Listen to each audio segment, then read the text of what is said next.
అందరికీ నమస్కారం అండి. రాష్ట్ర శాసనసభలో 2026, 27 సంవత్సరానికి బడ్జెట్ ప్రవేశపెట్టడం జరిగింది. ఈ బడ్జెట్‌పై నా అభిప్రాయం చెప్పదలుచుకున్నా. ఎంచేతనంటే ఈ కూటమి ప్రభుత్వం మోసమే పరమానందంగా వారి పరిపాలన సాగిస్తుంది. ఈ బడ్జెట్ సందర్భంగా కూడా వాళ్ళు ఎంతసేపు కూడా ఆత్మస్తుతి, పరనింద, ఎంతసేపు వైఎస్ఆర్ కాంగ్రెస్ పార్టీ పైన, జగన్మోహన్ రెడ్డి గారి పైన విమర్శలు తప్ప వాళ్ళు ఏం చేస్తున్నారు పేద ప్రజలకు, వాళ్ళు చేసిన వాగ్దానాలు ఏమిటి, వాటిపైన ఎక్కడా స్పష్టత లేదు. ఈ బడ్జెట్ తీరు చూస్తుంటే ఇప్పటికే 2 సంవత్సరాలు గడిచిపోయింది. ఇది 3వ బడ్జెట్టు. ఈ చూస్తుంటే పేద ప్రజల్ని ఎక్కడా కూడా సంక్షేమ పథకాల ద్వారా ఆదుకునే పరిస్థితి లేదని మాత్రం ఘంటాపథంగా చెప్పవచ్చు. ఈ ఎలక్షన్ల ముందు మరి ఈ కూటమి నాయకులు ఏం చెప్పారు? జగన్మోహన్ రెడ్డి గారు ఇస్తున్నటువంటి సంక్షేమ పథకాలు అంతకంటే కూడా ఇంకా మెరుగ్గా ఇస్తామని, అంతేకాకుండా సూపర్ 6 అని హామీలను కొత్తగా కూడా అమలు చేస్తామని వాళ్ళు చెప్పడం జరిగింది. కానీ తీరా మోసి చూస్తే 2 బడ్జెట్లు అయిపోయినాయి. ఇది 3వ బడ్జెట్. ఇక 2 బడ్జెట్లే వాళ్ళకి అవకాశం ఉంది. మరి ఈ బడ్జెట్లో చూస్తుంటే ముందుగా రైతుల గురించి చూద్దాం. రైతులకు అన్నదాత సుఖీభవ కింద సంవత్సరానికి 20,000 ఇస్తామన్నారు. కేంద్ర ప్రభుత్వంతో సంబంధం లేకుండా మేమే ఇస్తామన్నారు. మొదటి సంవత్సరం ఎగ్గొట్టారు. 2వ సంవత్సరం కూడా అరకొరగా ఇచ్చారు. అది కూడా కేంద్ర ప్రభుత్వ సహకారంతో ఇచ్చింది, దాంతో కలిపి. కానీ ఎలక్షన్ ముందు దానికి సంబంధం లేకుండా మేము ఇస్తా అన్నారు 20,000, అది లేదు. ఈ 3వ సంవత్సరం 6,000 కేటాయించారు. కానీ 9,000 నుంచి 10,000 వరకు దానికి ఖర్చు అవుతుంది, ప్రభుత్వం ఇవ్వాలి. అంటే అందులోనే 3 నుంచి 4,000 కోట్ల రూపాయలు కోత వేయడం జరిగింది. మరి 6,000 కోట్లు ఎక్కడ, 10,000 కోట్లు ఎక్కడ? ఒక్కసారి చూడండి. 4,000 కోట్ల వరకు కూడా సుమారు అందులోనే కోత వేయడం జరిగింది. అదేవిధంగా విద్యార్థులకు అమ్మఒడి, అంటే వీళ్ళని తల్లికి వందనం అని పేరు మార్చారు తప్ప మొదటి సంవత్సరం ఎగ్గొట్టేశారు. 2వ సంవత్సరం కూడా సగం సగం పడింది చాలామందికి. ఇప్పుడు కూడా అదే పరిస్థితి. గ్యాస్ సిలిండర్లు 3 అన్నారు. గ్యాస్ సిలిండర్లో గ్యాస్ ఉందో లేదో తెలియదు, కానీ వీళ్ళు మాత్రం గ్యాస్ మాటలు చెప్పి ప్రజల్ని మోసం చేయడం మనం చూసాం. దానికి అరాకొరా నిధులు.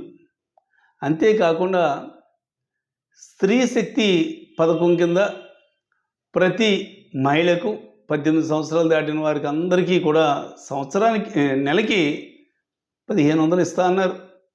అంటే సంవత్సరానికి 18,000 వరకు వస్తుంది. మరి ఏమైంది? ఒక్క రూపాయి కూడా కేటాయించలేదు. విద్యార్థులకు నిరుద్యోగ భృతి అన్నారు. ఒక్క రూపాయి కూడా దానికి కేటాయించలేదు. అంతెందుకు, వాళ్ళు చదువుకోవడానికి ఇచ్చే ఫీజు రింబర్స్మెంట్ గురించి కూడా సుమారు దానికి సంబంధించి 7 నుంచి 8,000 కోట్ల రూపాయల వరకు కూడా బకాయి ఉంటే 1,200 కేటాయించారంటే ఏ మూలకి వస్తుందంటే ఈ సంవత్సరం కూడా విద్యార్థులకు ఫీజు రింబర్స్మెంట్ కూడా పెద్ద సున్నా. పాత బకాయే అంతుంటే ఈ రాబోయే సంవత్సరంలో మరింత పెరుగుద్ది. అంటే 10,000 కోట్లు దాటిపోతుంది. దానికి 1,200 ఇస్తే ఏ మూలకి? అంటే విద్యార్థులు ఎవరైతే డిగ్రీ చదువుకుంటున్నారో, ముఖ్యంగా ఇంజనీరింగ్ కానీ, డాక్టర్ కానీ, ప్లేడర్ కానీ, ఇటువంటి కోర్సులు ఏం చదువుకుంటున్నారో, మీ కర్మను మీరు పడండి. మీ తల్లిదండ్రులు మీరు అప్పో సప్పో చేసి మీరు కట్టుకోవాల్సిందే తప్ప మా ప్రభుత్వం నుంచి మీరు ఏమీ ఆశించొద్దని ఇండైరెక్ట్గా కూడా చెప్పడం జరిగింది. విద్యార్థులను ఆ రకంగా మోసం చేయడం జరిగింది. రైతులను మోసం చేయడం జరిగింది. అదేవిధంగా స్త్రీలను మోసం చేయడం జరిగింది. స్త్రీ శక్తి పథకం నేను ముందే చెప్పాను, దానికి కేటాయించలేదు. అంతేకాకుండా మరి జగన్మోహన్ రెడ్డి గారి టైంలో ఈ డ్వాక్రా రుణాలకి 0 వడ్డీ పథకాన్ని అమలుపరిచేవారు. డ్వాక్రా రుణమాఫీ చేసేవారు. అవేవి కూడా ఒక్క రూపాయి కూడా దానికి కేటాయించలేదు. పెన్షన్లు. మరి గతంలో అయితే జగన్మోహన్ రెడ్డి గారి హయాంలో ప్రతి 3 నెలలకి కూడా ఎవరైతే అర్హులు ఉన్నారో వాళ్ళందరికీ కూడా పెన్షన్లు ఇచ్చేవారు. ఇప్పుడు ఈ కూటమి ప్రభుత్వం వచ్చిన తర్వాత కొత్తగా ఒక్క ఓల్డ్ ఏజ్ పెన్షన్ అన్నది ఎవ్వరికీ ఇవ్వలేదు. ఆఖరుకి చిన్న వయసులో భర్తలు చనిపోయినటువంటి వితంతులకు కూడా ఒక్క రూపాయి కూడా పెన్షన్ రావడం లేదు. ఏదైనా భర్తకు పెన్షన్ వస్తూ చనిపోతేనే ఆ పెన్షన్ భార్యకు ఇస్తున్నారు తప్ప ఎక్కడ కూడా ఇవ్వడం లేదు. అంటే వాటి నిమిత్తం కూడా ఎన్ని పెన్షన్లు ఇస్తాం? నాకు తెలిసి సుమారు రాష్ట్రంలో 2 నుంచి 3 లక్షల మంది పేదవారు ఉన్నారు ఈ పెన్షన్కి అర్హులు. అది కూడా ఇది 60 సంవత్సరాలు నిండిన వాళ్ళు. కానీ వీళ్ళు చెప్పింది 50 సంవత్సరాలు నిండిన వాళ్ళకి బీసీ ఎస్సీలకి ఇస్తామన్నారు. ఇంక వాళ్ళకి ఇస్తే ఎన్ని లక్షల మంది ఉంటారో చూడండి. ఒక్కరికి కూడా ఆ మాటే ఎత్తలేదు. ఒక్కరు కూడా ఆ పథకం నిమిత్తం ఇంత కేటాయిస్తామని చెప్పలేదు. అంటే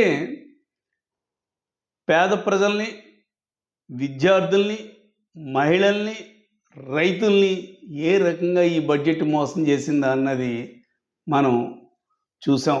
వాళ్ళ బడ్జెట్ తీరులో ఏ రకంగానూ కేటాయింపులు లేవు. ఆ చేసిన కేటాయింపులు కూడా అరకొర, అవి కూడా ఎంత విడుదల చేస్తారో కూడా డౌటే. అప్పు మాత్రం ఇప్పటికే 3,25,000 కోట్లు అప్పు చేశారు. మళ్ళీ ఈ బడ్జెట్ తీరు చూస్తుంటే ఇంకొక 1,00,000 కోట్లు అప్పు చేస్తారట. పోనీ 1,00,000 కోట్లు అప్పు చేసినా ఈ సంక్షేమ పథకాలు ఏవీ లేవు.